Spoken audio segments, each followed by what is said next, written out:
Magandang umaga, Pilipinas. Narito ang latest sa lagay po ng ating panahon.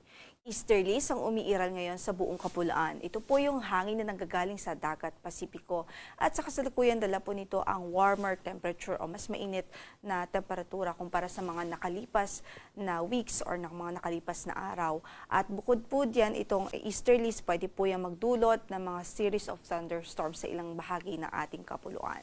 Sa ngayon wala po tayong bagyo na minomonitor sa loob ng ating area of responsibility. At least in the next 2 to 3 days, wala po tayong inaasahan. Pero patuloy na magtatapay sa magiging update ng pag-asa sakali po magkaroon ng significant changes. Para sa pagtaya ng ating panahon, dito po sa Metro Manila at sa natitirang bahagi pa ng Luzon, asahan natin ng bahagyang maulap hanggang sa maulap na papawirin. Generally ay good weather naman, especially sa umaga at pagdating ng katanghalian. Pero early afternoon hanggang late afternoon, hindi natin inaalis ang mga tsansa ng mga isolated o mga pulupulong pagkidlat, pagkulog. So sa kasalukuyan, ang Metro Manila pwede pong makaranas ng 22 hanggang sa 31 degrees Celsius na agwat ng temperatura. Sa Tagaytay ay 21 to 29 degrees Celsius, 16 to 25 sa Baguio, 22 to 31 sa Lawag City, 22 to 33 sa Tagigaraw at sa Legazpi City naman ay 24 to 31 degrees Celsius na agwat ng temperatura.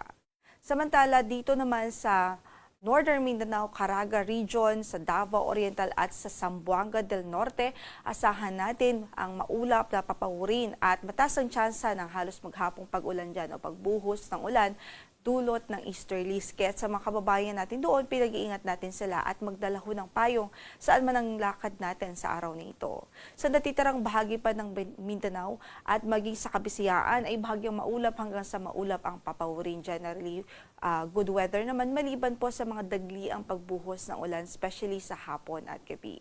Para sa pagtayo ng ating temperatura, sa Tacloban 24 to 30 degrees Celsius, sa Cebu ay 25 to 31, 24 to 30 sa Iloilo, sa Puerto Princesa ay 26 to 30 degrees Celsius. Gayon din sa Calayan Islands, sa Zamboanga ay 24 to 33 degrees Celsius at sa Davao naman ay 25 to 32 degrees Celsius. At bisitahin po natin ang website po ng panahon.gov.ph para po sa mga real-time updates ng ating mga flood advisories kung meron man or mga rainfall advisories kung sakaling mayroon po dyan sa inyong lugar.